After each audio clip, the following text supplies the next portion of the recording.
말과 상과 자유 1. 황순원. 타자와의 관계 속에서 나를 확인해 보려고 지금 여기까지 걸어왔다. 한데 아직도 막막하기만 하다. 내가 용기를 잃지 않는 건 나도 늙으면서 아름다워지는 축에 들 수 있었으면 하는 바람을 다듬고 있기 때문이다. 이건 욕망이 아니고 기도이다. 소녀는 방 윗목 구석에 안겨놓은 어미닭 품속에 잽싸게 손을 넣는다. 어릿거렸다가는 어미닭 주둥이에 손을 쪼이기가 십상이다. 소녀는 병아리를 까기 시작하자부터 곧잘 앉는 어미닭 품에 손을 디밀어 다 깐 달걀 껍데기를 어른들 대신 꺼내주곤 했다. 껍데기를 그냥 놔두면 혹시 각간 힘없는 병아리가 거기 끼어 죽는 수도 있다는 어른들의 말을 들었던 것이다. 봄 방학 때 소년이 시골 할아버지 댁에 나가서의 일이다.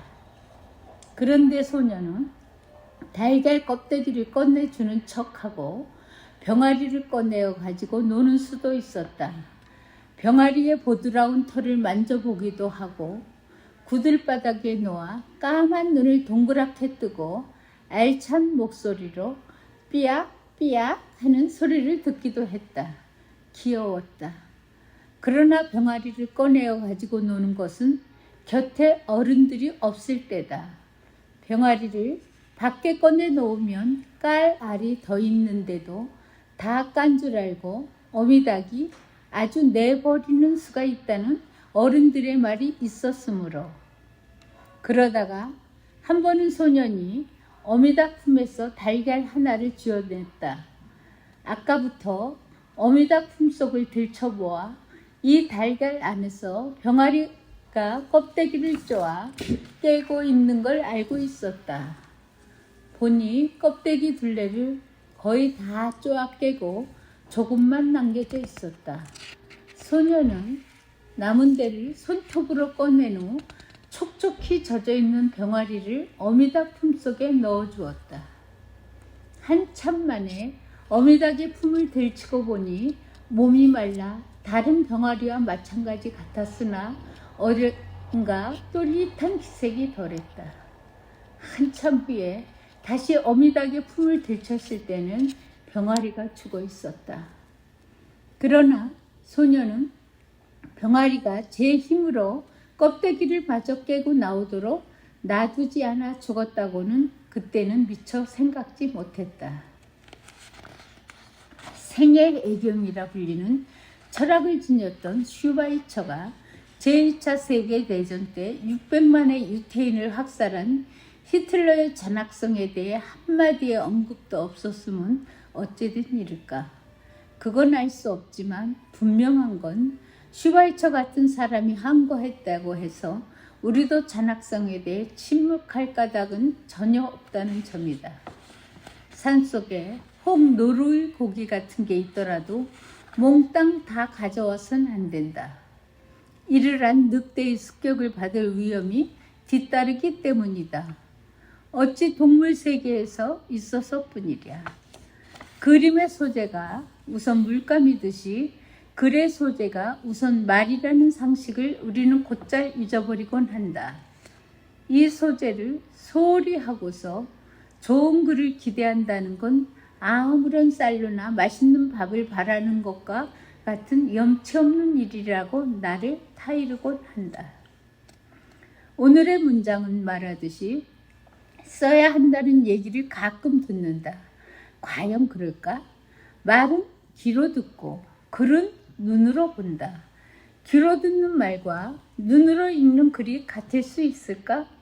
언젠가 감명 깊게 들은 한 강연을 후에 속기록을 살려 글로 옮겨놓은 것을 보고 그 질이 멸멸함에 놀랐다. 역시 말하듯이 말하고 글 쓰듯이 글을 써야 하지 않을까? 구어체 문장을 가장 유효하게 구사한 김유정의 작품 중에서 또 가장 구어체 문장을 성공적으로 이끈 봄봄의 경우를 보자. 주인공인 우직한 머슴의 사설치고는 전체적으로 지나치게 질서정연하다. 말하자면 주인공의 사설 그대로가 아니라는 것이다. 결국 주인공의 인적 상황에 걸맞게 투박한 비속어를 사용케 하고 있으나 이 모두가 작가 김유정의 면밀한 계산 밑에 안출된 문제랑이라는 걸 관가해서는 안 될 것이다. 자기 속에 최상의 독자를 키우는 것이 작가가 해야 할 의무의 하나다. 칠순이 되었다. 앞으로도 작품을 쓸 의욕은 변함없이 갖고 있다. 하지만 작품이란 의욕만으로 되는 것은 아니니 작품다운 작품을 쓰지 않고서는 얘기가 되지 않는다. 작품다운 작품을 쓰지 못할 바에는 오히려 안 쓰는 편이 낫다는 작가적 양심이 그저 쓰고 싶다는 욕심 앞에 제발 무릎을 꿇지 않기를 바라고 있다. 진정한 작가나 시인이 자기는 문의 사조의 어느 주의를 신봉한다든가 무슨 주의자라고 자처하는 걸 나는 믿지 않는다. 그것은 예술가가 정말로 자신을 어떤 틀 속에 옹색하게 가둘 리가 없다는 걸 믿기 때문이다. 나도 한때 나 자신을 로맨티스트라 부른 적이 있지만 어떤 사람이 한 화가더러 당신이 즐겨 나체를 그리는 건 옷이란 유행에 따라 변하기 때문이냐고 물었더니 그 화가의 대답이 가능하다면 나체의 껍질까지 벗겨 좀 더 속 알맹이를 그리고 싶다는 말을 했다는데 이 말은 화가 아닌 나에게도 음미해 볼 만한 말로 남아있다. 얘기하면서 자꾸 참말이라는 말을 집어넣는 사람의 얘기에는 거짓말이 많이 들어있다고 단정해도 틀림이 없다.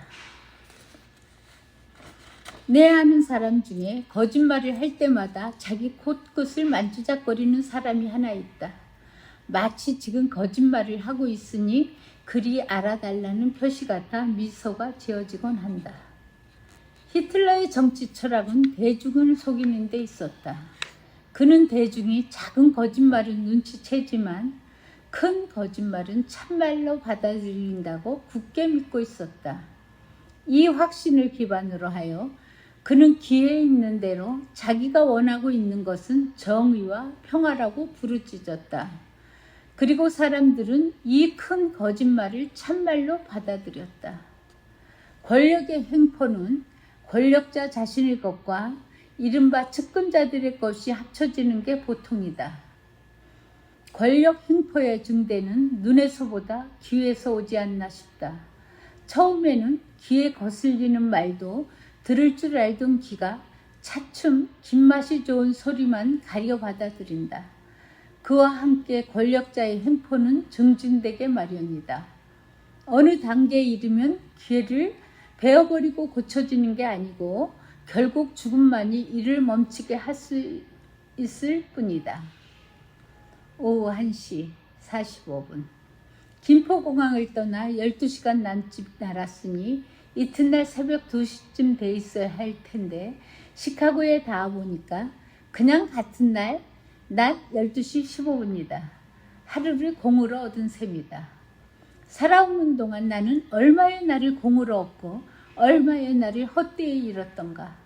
얻은 날의 수보다 잃은 날의 수가 엄청나게 많다고 본다.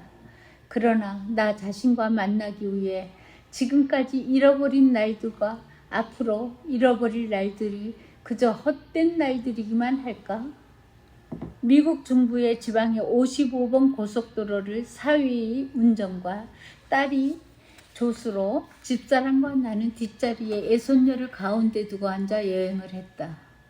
고속도로 양쪽은 달리고 달려도 눈에 자라는 데까지 산이라고는 하나 보이지 않는 벌판.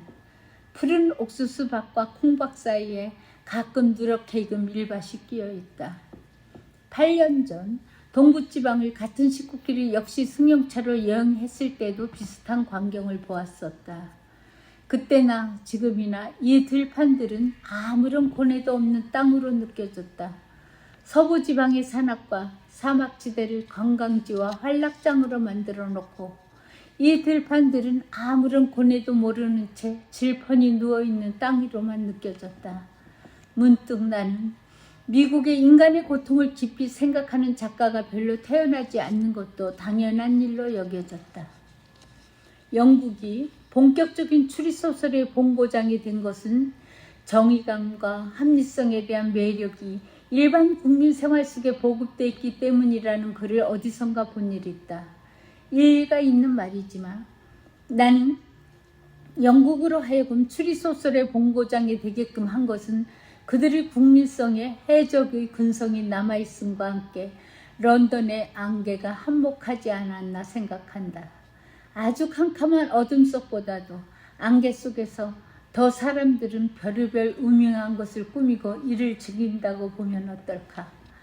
동양에선 일본이 추리소설을 융성한 곳으로 돼 있는데 이 역시 일본 국민들이 일찍이 배를 타고 남의 나라에 와 노략질을 해온 데다가 도쿄의 안개 때문은 아닌지 올 1984년 7월 초순께 런던에 들렸지만 안개는 볼 수 없었다.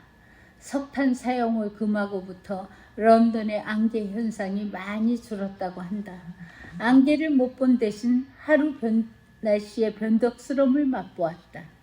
흐리다가 맑았다가 비를 뿌리다가 멎더니 바람이 불어 추웠다가 다시 재기온으로 돌아가는 이른바 하루의 4계절 기후를 다 맛보았다.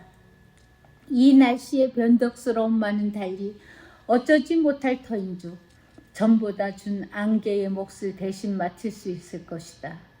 따라서 추리소설의 본고장으로서의 진면목은 계속 유지되리라.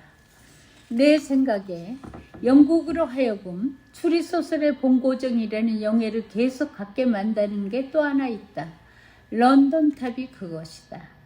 아무리 530캐럿짜리 다이아몬드와 317캐럿짜리 다이아몬드를 소장하고 있다 해도 음산하기 이를 데 없는 역사를 지닌 런던탑이 엄존하는 한, 그리고 런던탑에서 까마귀가 떠나면 영국이 망한다는 속신이 국민들 사이에 남아있는 한, 그리고 실제로 런던탑 안에 날지 못하게 날갯깃을 뽑아 기르는 닭만큼이나 큰 까마귀가 서식하고 있는 한, 영국에서는 추리소설이 본고장답게 융성하리라.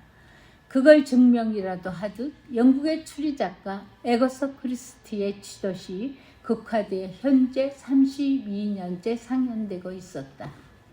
이 지도시 서울에서는 세 극단 것을 모두 합쳐 8년 동안에 고작 3, 4개월밖에 상영되지 못했다. 신의 아그네스가 한 극단에 의해 9개월 반 동안이나 계속 상연된 데 비하면 아무것도 아니다. 이처럼 우리나라에 추리물이 성행하지 못하는 것은 남의 나라를 침략하지 못하는 국민이어서인지, 정의감과 합리성에 대한 매력이 일반 국민 생활 속에 보급되어 있지 않은 때문인지, 안개보다 청명한 날이 절대적으로 많은 데다가 하루의 날씨 변덕도 없다시피 한 탓인지 어쩐지는 두고 연구해 볼 만한 일이다. 파리 시내를 돌던 관광버스가 한 곳에 잠시 멈췄을 때 무심코 길 건너편에 눈을 주니 한 여인이 셔터로 가게 문을 잠그고 있는 게 보였다. 커 스텔레스라는 간판이 붙은 자그마한 가게였다.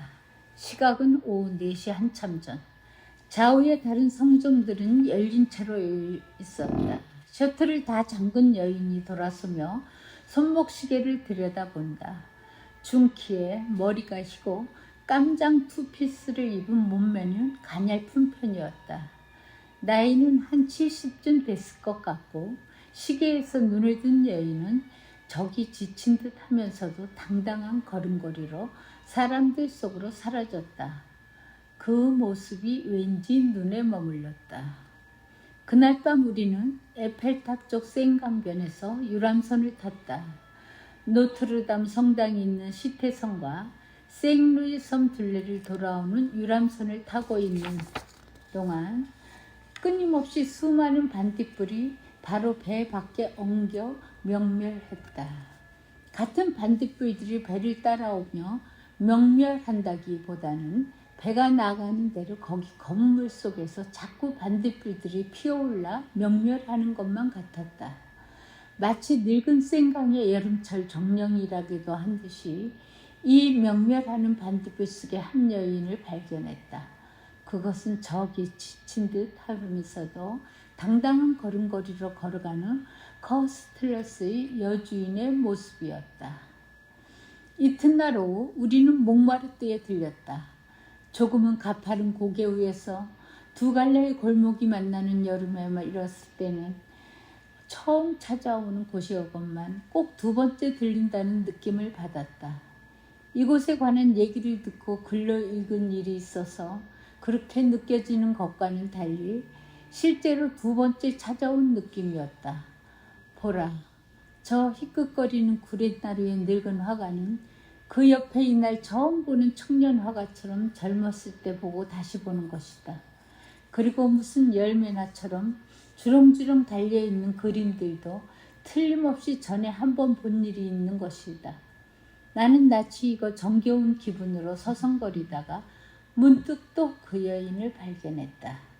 무슨 열매처럼 주렁주렁 달려있는 그림들 속에 커스트레스라는 여주인이 저기 지친 듯 하면서도 당당한 걸음걸이로 걷고 일어섰다. 런던, 파리의 로마의 조각들은 심심치 않겠다. 모두 건물 바깥벽에 나와들 있으니까. 이들은 그 건물에 드나드는 사람뿐 아니고 그 앞을 지나는 모든 사람과 함께 어우러져 지낸다. 그동안 얼마나 많은 사람이 이들에게서 위안을 받고 용기를 얻곤 했을까. 유럽은 이제 늙을 대로 늙고 세잔할 대로 세잔했다고들 하나 아직도 지탱해 나갈 수 있는 건 이러한 작업이 베푸는 힘 때문이 아닌가 싶다. 너무나 실용성 위주의 미국 현대 건축물들을 보고 온 뒤라 더 그런 생각이 드는지 모르지만 국경이라는데 한가 톨게이트를 통과하는 것과 같았다. 영국 땅 도보에서 하바스피트 쾌속정을 타고 프랑스 땅 칼레에 들어오면서 우리는 이렇다 할 검문을 받지 않았다. 파리 리옹역에서 TGV 고속열차로 스위스의 제네바에 내렸을 때에도 별 검문을 받지 않았다. 거기서 다시 몽블랑 있는 프랑스로 해서 이탈리아 베니스에서 알프스의 돌로미티 지역을 거쳐 오스트리아의 인스브루크를 떠나 독일에 들어서면서도 별 검문을 받지 않았다. 프랑크푸르트에서 쾰른을 경유해 벨기에 땅에 들어서면서도 우리는 거의 검문다운 검문을 받지 않았다. 국경이라는데. 나더러 늙으면서 점점 젊어져 간다는 말을 하는 사람이 있다. 인사치레로 듣기 좋게 하는 말일 것이다. 물론 젊음이란 아름답다. 젊음이 지닌 방황과 온해마저도 아름답다. 그러나 늙음 속에는 이미 그러한 젊음을 비롯해 많은 값을 치르고야 얻을 수 있는 것들이 간직돼 있어서 이 늙음은 단지 젊음과만 맞밟고 쓰이는 없지 않은가 하는 생각을 해본다. 그러나 좀 전부터 종호에 이 화를 누그러지게 하는 생각이 하나 있었다. 그것은 중학동창인 한 친구의 부친이 당해본 경험담이었다. 친구의 부친은 광산거였다. 이분이 광산 현장에서 곰새끼 한 마리를 기른 적이 있었다. 아주 어린 것을 가져다 길렀기 때문에 강아지 모양 주인을 곧잘 따랐다. 식사 때 주인의 밥상머리를 떠나지 않는 건 말할 것도 없고 밤에는 자리 속에까지 기어들곤 하는 것이었다. 하루는 주인이 사무실에 나가보니 어떻게 따라왔는지 곰새끼가 뒤쫓아와 있었다. 그것이 무척 대견스러웠다. 그런데 이날 곰새끼를 잃어버리고 만 것이었다. 친구의 아버지가 갱숙에 볼 일이 있어 들어갔다가 한 30분 후에 사무실로 돌아와 보니 곰새끼가 배지 않는 것이었다. 사람을 놓아서 두루 찾아보았으나 종래 찾지를 못했다. 그런지 사흘인가 뒤였다. 나무꾼 하나가 거기서 포근하 떨어진 산속에 나무를 하러 갔다가 이 곰새끼를 발견했다. 이상한 소리가 들려 치어다 보았더니 바로 옆 상수리나무 꼭대기에 이 곰새끼가 올라가 요동을 치고 있는 것이었다. 목에 맨 쇠사슬이 나뭇가지에 감겨 있었다. 나무꾼이 올라가 풀어주려 했으나 곰새끼가 어찌나 사납게 구는지 가까이 갈 수가 없었다. 이 말을 들은 친구의 아버지가 달려가 보았다. 그런데 주인한테도 곰새끼는 근접을 못하게 했다. 사흘 동안에 완전히 야생동물로 돌아가 버린 것이었다. 하는 수 없이 나무를 베어내고 말았다. 그런지 며칠 뒤에 곰새끼가 죽고 말았다. 나무가 쓰러지면서 내장이 울렸던 모양이었다. 이렇게 곰새끼를 죽이고 나서 친구의 아버지는 깨달았다는 것이다. 그때 성급히 나무를 잘라서 곰새끼를 내려올 게 아니라 얼마 동안 먹이를 가져다 주면서 다시기를 들여가지고 내려와야 할 뻔했다고. 이것은 내 인간 전목 속의 한 대문인데 이번 문학가 지성사 간행 전집에서는 빼버렸다. 이 대문 가운데 가장 중요한 부분에 대해 의문이 갔기 때문이다. 사흘 동안에 곰새끼가 사나워진 건 야생동물로 돌아간 탓으로 돼 있는데 어쩐지 다른 요인이 작용했을 것 같은 생각이 든 것이다. 곰새끼는 제 스스로의 목을 사슬을 나뭇가지에 감기게 했으면서도 타에 의해 괴롭힘을 당하고 있는 줄만 알고 나무꾼이나 주인이 올라가자 자기를 더 괴롭히려 온다고 근처 못하도록 사납게 군 건 아닐까? 이래서 이 대문은 현재의 작품 자리에 그냥 놔둘 수가 없었던 것이다. 나는 판을 달리할 적마다 작품을 선보아오는 편이지만 해방전 신문 잡지에 발표된 많은 시의 거의 다를 이번 전집에서도 빼버렸고 이미 출간된 시지 방가에서도 27편 중 12편이나 빼버렸다.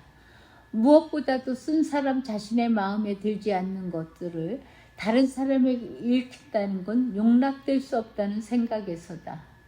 빼버리는데 조그맣지 미련은 없었다.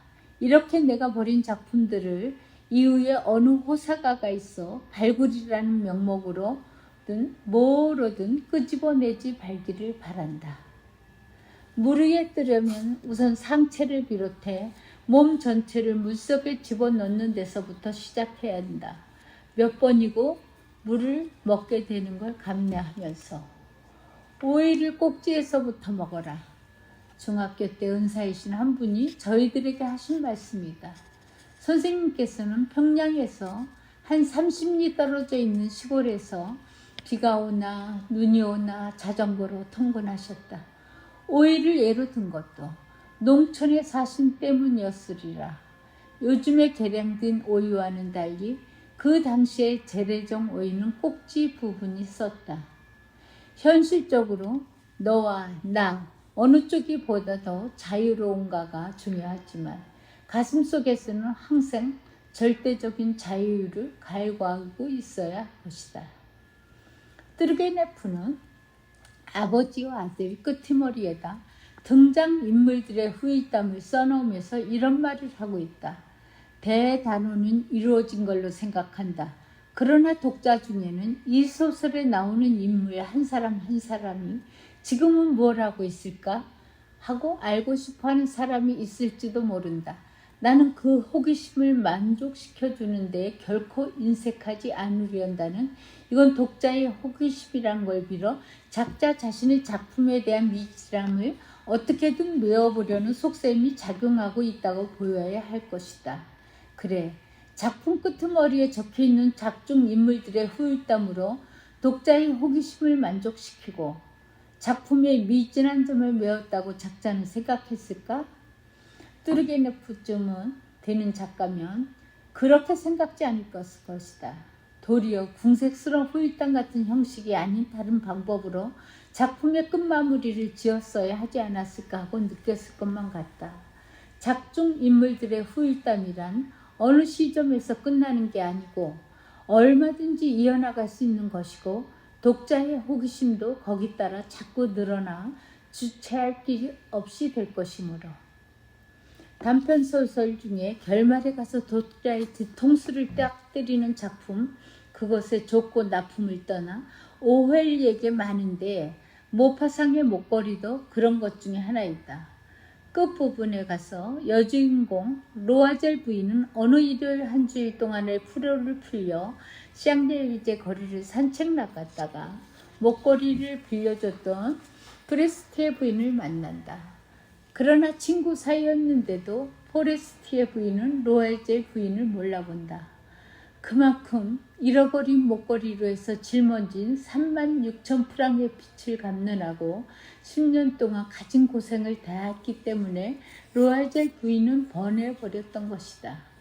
그 사연 얘기를 들은 포레스테 부인은 감동하여 로아젤 부인의 손을 잡고 말했다. 가엾은 마틸드. 그런데 내 목걸이는 가짜였어. 그건 기껏해야 500프랑짜리였는데. 이걸로 끝인데 만약 작가가 이 소설을 좀 더 끌고 갔다면 지금의 결말과는 판이한 방향으로 이끌려갔을 것이다. 로아젤 부인은 진짜 다이아몬드 목걸이를 돌려받았을 것이기 때문이다. 목걸이를 빌려줬던 당사자의 입에서 그것은 가짜 목걸이였다는 말이 나온 이상 진짜 다이아몬드 목걸이를 그냥 자기가 가지고 있을 리 만무하지 않은가? 그렇게 되면 주인공 부부의 그동안 고생이 얼마만큼 보상받게 될 것이다. 그러나 이 작품의 맛은 다시 없는 손상을 입을 것이다. 어려서 동네의 하나가 말더듬이 애를 흉내내며 놀리다가 그만 자기도 말더듬이가 된 일이 있다. 흉내내던 버릇이 몸에 붙은 것이다. 중학 4년 5년제 중학 때 수학선생 한 분이 정근에 오셨다. 수업하실 때 선생님이 저희들은 전혀 바라보시지 않고 허공에 시선을 두길래 저희들을 보시면서 말씀하시라고 했더니 선생님 얘기가 전에 있던 학교에서 그런 습관이 생겼다는 것이다. 여학교에 있는데 수업 시간에 무심히 한쪽을 좀 오래만 바라만 봐도 선생님은 아무개를 좋아하나 보다고 수근거리곤 해 숫제 허공에다 시선을 주게 된 게 그만 습관화돼 버렸다는 것이다. 선생님께서는 그 습관을 내가 중학교를 졸업할 때까지도 완전히 고치시기를 못했다. 1984년도 프로야구 코리안 시리즈에서 종래 삼성 라인조가 롯데 자이언트에 진 것도 이 버릇과 관계가 있는 걸로 보면 어떨까? 정기리그의 우승팀인 삼성 라이온즈는 코리안 시리즈의 상대로 걸그룹 오비비어스를 피하고 만만하게는 롯데 자이언츠에 맞붙은 게 유리하리라는 타산 밑에 롯데 자이언츠 후기 리그 우승팀으로 만들기 위해 2번씩이나 저주기 작전을 벌였다. 야구 팬이 우려한 이 저주기 작전이 뜻대로 이루어진 뒤에 치른 코리안 시리즈에서 삼성 라이온즈는 롯데 자이언츠에게 보기 좋게 지고 말았다. 이건 저주기 작전이 버릇이 돼 그리 된 것이다. 전에도 나는 공만증이 있어서 심심찮게 우산이나 만년필 라이터 따위를 잃어버렸지만 요즘에는 그게 부쩍 심해졌다. 강의 시간에 학생들한테 얘기하려고 준비했던 내용의 어떤 대목이 영 머리에 떠오르지 않곤 해 안타깝곤 한다. 그랬다가 강의가 끝난 뒤 강의실을 나와 복도를 걸을 때 푸득 되살아나는 수가 있어 건망증의 야속함을 맛보곤 한다. 데이터를 갖고 있는 건 아니나 우리나라 사람의 건망증이 세계 다른 어느 나라 사람에게 뒤지지 않을 걸로 생각한다. 거기에는 여러 가지 원인이 있겠지만 오랜 역사를 두고 우리에게 차라리 잊어버리고 말자는 일들이 너무 많았던 것이 하나의 큰 원인이 되지 않았나 싶다. 1984년 10월 11일 국회에서 있은 질의와 답변을 통해 금년 8월 말 현재 422억 달러의 예치를 지고 있다는 사실을 알고 큰 충격을 받았다. 그것이 공화당 정부 18년간의 204억 달러와 민정당 정부 4년간의 218억 달러를 합친 것이라고 한다.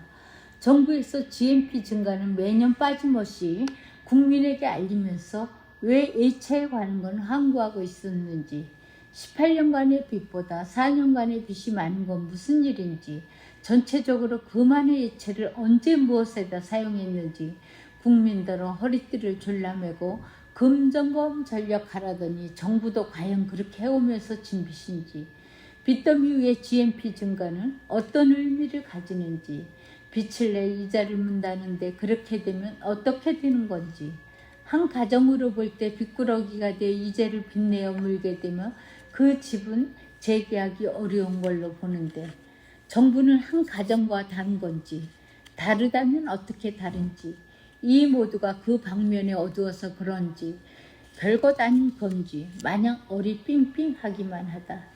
일이 어리삥삥한 건 나 혼자만의 일일까? 아니다. 나 혼자만의 일이건 아니건 별 문제가 될 게 없을 것 같다. 곧 우리는 이를 망각해버리고 말 테니까. 아무 반향 없는 소리지만 또 한다. 당장 눈앞에 드러나지 않는다고 해서 각종 공해 문제를 어물쩍 넘겨버리는 것처럼 무서운 일은 없다. 공해 문제를 뒷전에 밀어놓고 경제 성장을 하여 설사 선진국 대열에 낀다 한들 무슨 소용이 있는가. 내 어느 소설에서도 말했듯이 그 풍요를 누릴 우리의 자식들이 공해로 인해 병들거나 병신으로 태어난다면 선진국 아니라 막말로 선진국 할아버지가 된들 뭘 하겠는가. 과학이 발달하면 할수록 우주의 신비를 더 넓혀준다. 1984년 9월 14일자 신문의 보도에 따르면 오는 1986년에는 미국 우주 왕복선에 의해 천체망원 위성이 우주 공간에 배치되는데, 이 천체망원경은 지상 500km의 지구 궤도에 떠 있으면서 140억 광년이나 떨어져 있는 천체를 관측할 것이라는 것도 그 한 해. 미 항우주국 나사 제트 추진연구소의 제피에리 스미드와 리차드 테리라는 두 천문학자는 지난 4월 1984 칠레의 라스 캄파나 연구소에 태양으로부터 50광년 약 469조 킬로미터 떨어진 곳에 원반형을 이루며 모여있는 먼지 그룹의 모습을 촬영하는 데 성공.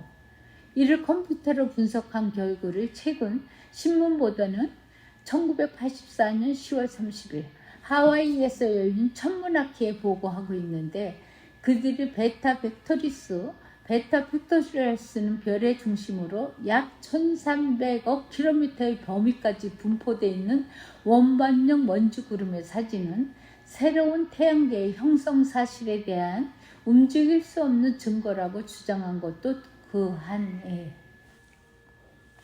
미국 국립과학 아카데미의 보고에 따르면 남성의 경우 아내가 죽은 뒤 1년 내 사망률이 가장 높다고 한다. 이를 포스터가 소설의 양상에서 한 왕이 죽자 왕비도 죽었다는 식대로 아내가 죽은 뒤 1년 뒤에 남편도 죽었다라고 하면 그냥 이야기에 지나지 않지만, 왕이 죽자 슬픔을 못 이겨 왕비도 죽었다 하면 왕의 죽음과 왕비의 죽음 사이에 인과관계를 갖게 되어 소설적 구성을 지니게 되는 것처럼, 아내가 죽자 슬픔을 못 이겨 1년 내에 남편도 죽었다 하면 역시 소설적 구성을 지니게 된다. 그런데 아내의 죽음과 남편의 죽음 사이에 인과관계를 맺게 하는 말이 슬픔을 못 이겨에 여럿 있을 것 같아. 외로움을 못 이겨, 불편함을 못 이겨, 너무 해방감에 겨워서 등등. 평균 수명이 남성보다 여성이 훨씬 위이기도 하지만 진작부터 나는 아내보다 먼저 죽기를 진심으로 바라고 있다. 동물들의 제주 넘기, 줄타기, 에발자전거 타기, 불둘레 속 달력 깨기 같은 고개는 조련사에 의해 반드시 차례대로 진행된다. 그 차례가 바뀌면 뒤죽박죽 엉망이 돼버린다. 사람은 사람대로 조직이라는 조련사에 의해 어떤 순서에 따라 움직이고 있는 게 아닐까? 그리고 언제고 이 순서를 어겨 그 조직을 엉망으로 만들고 싶어 하는 게 아닐까? 반주가 식욕을 증진시켰다는 것은 상식처럼 돼 있지만, 외국에서는 이미 오래전에 그것이 틀림없는가를 쥐로 실험해 본 일이 있다. 사람의 체중으로 환산하여 청주 한 업의 알코올만큼을 매일 일정한 시각에 먹은 쥐는 그렇지 않은 쥐보다 빨리 먹이가 있는 곳으로 달려간다는 실험 결과를 얻었다. 그러나 단 한 번 알코올을 먹인 쥐에게서는 그런 일이 일어나지 않는 것으로 보아 계속적인 반주만이 식욕 증진에 효과가 있다는 결론도 얻었다. 그런데 또 하나의 귀중한 실험, 즉 알코올을 먹은 수쥐가 않지 않대로 곧장 달려갔는지 어쨌는지의 실험에 대한 보고는 아직 보지 못했다. 설사 그런 실험을 해보았댔자 별 성과는 거두지 못했을 것이다. 왜냐하면 흔히 사람들은 주색 운운하여 술과 여자를 결부시키고 있으나 이는 그릇된 관념인 줄 안다. 예로부터 주색 잡기라 하면 술과 계집과 노름 세 가지를 조심하라는 뜻으로 쓰여온 것이지 술 먹는 사람이 계집과 노름도 좋아한다는 뜻은 아니다. 그저 진짜 술꾼에게는 술이면 그만이고 그 밖의 것은 시들한 법이다. 정철의 건주가에서처럼 그러고 보니 내게도 건주가라고 할 수 있는 글이 몇 있다. 내 나름대로 술을 좋아하기 때문에 얻은 글들이다. 팔자 젖대라 하여 피리는 팔자에 태고나야 불 수 있고 9년 퉁소라 하여 퉁수는 9년 동안 익히고 닦아야 잘 불 수 있고 10년 해금이라 하여 깡깡이는 10년 동안 익히고 닦아야 잘 켤 수 있다는 말이 전해져 내려온다. 그런데 필이나 퉁수를 좀 잘 불면 보리동량 갈만하다고 천시를 했으니 누가 그걸 하려 들겠는가. 내 소설에는 꿈 이야기가 많이 나온다. 의식적으로 작품 속에 꿈을 삽입하고 있는 것이다. 하루에 8시간을 잔다면 하루의 3분의 1이고 6시간을 잔다면 4분의 1. 4시간만 잔데도 우리는 하루에 6분의 1을 잠으로 보내는 셈인데 우선 이 결코 짧다고 할 수 없는 시간을 그냥 잠으로만 보낼 수 없다는 생각에서다. 그리고 실제로 우리는 잠속에서 얼마나 많은 꿈을 꾸고 있는가. 이 풍성하고 다양한 세계를 그냥 버려둘 수야. 꿈을 꾸지 않는다는 사람이 있다. 그것은 꾸지 않는 게 아니라 꾼 꿈이 생각나지 않을 따름이다. 꿈이 생각나지 않는 까닭은 꿈은 단잠을 방해하는 것이니까 꾸어서는 안 된다고 여겨 무의식 속에서 이를 잊어버려 하기 때문이다. 물론 잊고 싶은 꿈도 있지만 그렇지 않은 것은 기억해 둬야겠다고 꿈을 꾸고 깼을 때 마음 먹곤 하지만 다시 잠들었다가 아침에 일어나면 꿈의 내용을 잊어버리는 수가 많곤 했다. 그래서 한때 나는 꿈을 적어두기 위해 머리맡에 메모지와 연필을 놓고 잔 적도 있었다. 그게 소설 속에 꿈을 집어넣는데 적잖이 도움이 돼주었다. 꿈이 얼마나 우리의 삶과 중요한 관계를 맺고 있는가를 동물로 실험한 게 있다. 고양이의 경우 인간이 꿈꿀 때 일으키는 뇌파의 변화와 아주 비슷한 현상을 나타내 역시 꿈을 꾼다는 걸로 추정돼 있다. 이 고양이가 자면서 꿈을 꾸기 시작하면 그걸 깨우는 실험을 거듭했다. 이렇게 꿈을 못 꾸게 했더니 20일쯤 뒤에 고양이가 죽고 말았다. 프로이트를 비롯해 많은 정신분석학자, 심리학자, 생리학자가 꿈의 세계를 파헤치고 있지만 작가는 작가 나름대로 이 무진한 광맥에 곡괭이질을 해야 하리라 본다. 우리가 잠을 자는 건 앞으로 죽음이라는 긴 잠을 자기 위한 연습이 아닐까 하는 생각이 들 때가 있다. 그 긴 잠에는 뇌파의 변화로 측정할 수 있는 꿈이 아닌 영혼의 세계가 펼쳐질 것이라는 생각도 따라 해본다. 대패질을 하는 시간보다 대패날을 가는 시간이 더 길 수 있다. 고우와 고갱은 화가로서 빛나는 업적을 남겼지만 이들은 여러 가지 고난을 딛고 견뎌내가는 동안에 쓴 편지를 통해 특이한 서한 문학도 남겨놓았다. 아직 우리나라 일반에게는 별로 알려지지 않은 오스트리아의 화가 클림트는 받은 편지에 답장을 써야 할 게 겁나 아예 겉봉도 뜯지 않은 채 모아두었다가 정기적으로 불태웠다는 일화가 있다. 명색이 문필에 종사하고 있으면서 나처럼 편지 쓰기를 싫어하는 사람도 드물 것이다. 누가 편지를 하겠노라고 하면 나는 답장을 받을 생각은 말라고 일러두곤 한다. 그러면서 특정된 사람이 아닌 독자를 향해 편지를 써온 것이 내 작품들인지도 모른다는 생각을 해본다. 일단 활자화된 내 작품에 대해 나는 이야기하지 않기로 하고 있다. 이유는 아주 간단하다. 작품으로 하여금 독립된 생명을 스스로 지니게 하기 위해서요. 작품에 대한 독자의 자유스러운 감상을 작가로서 방해하지 말자는 생각에서다. 작가의 의식은 언제나 깨어 있어야 한다. 무의식의 세계를 그릴 때도 작가는 그걸 분명히 의식하고 있어야 한다. 구미에서는 그 사람이 누구이든 하나의 남성 3인칭 대명사, 하나의 여성 3인칭 대명사로 두루 통한다. 그러나 우리가 저들의 작품을 번역할 때는 이러한 3인칭 대명사를 우리나라 생활 관습에 비추어 무리 없도록 처리해야만 그 작품이 순순히 우리에게 다가오게 될 것이다.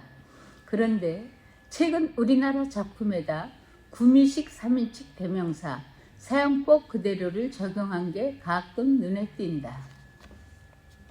기미 독립운동으로 옥살이를 하고 출감하면서 아버지는 한 절반쯤 곁은 메꼬 모자 하나를 가지고 집에 돌아오셨다.